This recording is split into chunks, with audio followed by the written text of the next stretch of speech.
toastmasters and guests. In March, Joan and I walked along the top of a cliff leading down to the English Channel at Pointe du Hoc in Normandy, France. Pointe du Hoc happens to be located between Utah Beach and Omaha Beach, the two major beachheads for the American troops on D-Day on June the 6th, 1944. When we went there, we saw the bombed out terrain, and these were pockmarks all around the countryside.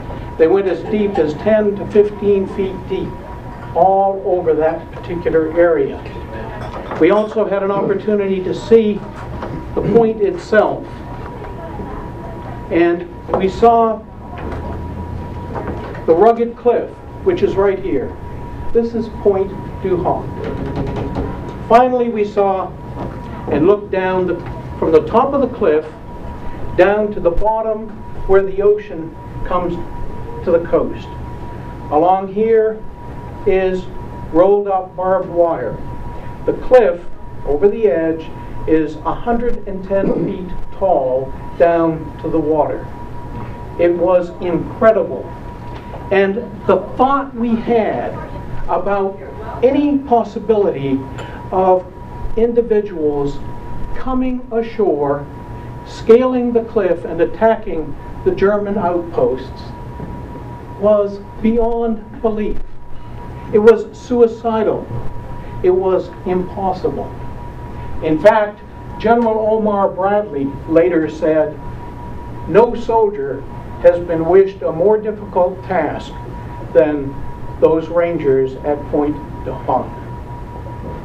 So, what happened? What happened at Pointe du Hoc? This is what happened.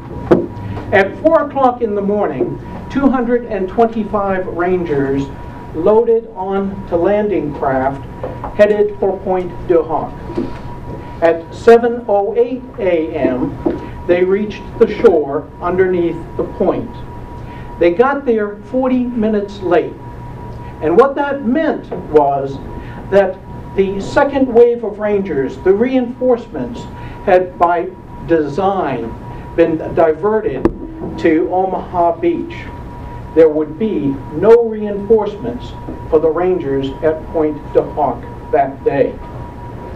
At 7:40, the Rangers had scaled the cliff and controlled the point. At 9:30, one of the Ranger patrols located the huge 155 millimeter guns that the Germans had taken and hid away from our troops. They located them, and with the use of thermite grenades, they blew them up so they could never be used again. By 11:30 that morning, the Rangers in another patrol set out to cut out the coastal highway and blockade it. This they did. By 4 o'clock that afternoon, all of the Rangers, except those who were at that blockade on the coastal road, returned to the command post where they prepared for the German counterattack. From June the 6th to June the 8th, Germans attacked the point 5 times. And 5 times they were repelled. It was not until noon on June the 8th that American troops arrived to reinforce the 2nd Battalion, United States Army Rangers. Well, words absolutely cannot adequately describe the courage and heroism that occurred that day at Pointe du Hoc. So what's in it for us? What difference does it make to us? What are the lessons of Pointe du Hoc? What difference does it make? I submit to you that there are several, and I'm going to talk about 3 of them. First of all, I'm going to talk about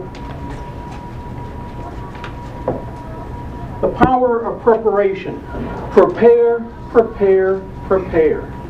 There is no substitute for preparation. In June 1943, Lieutenant Colonel James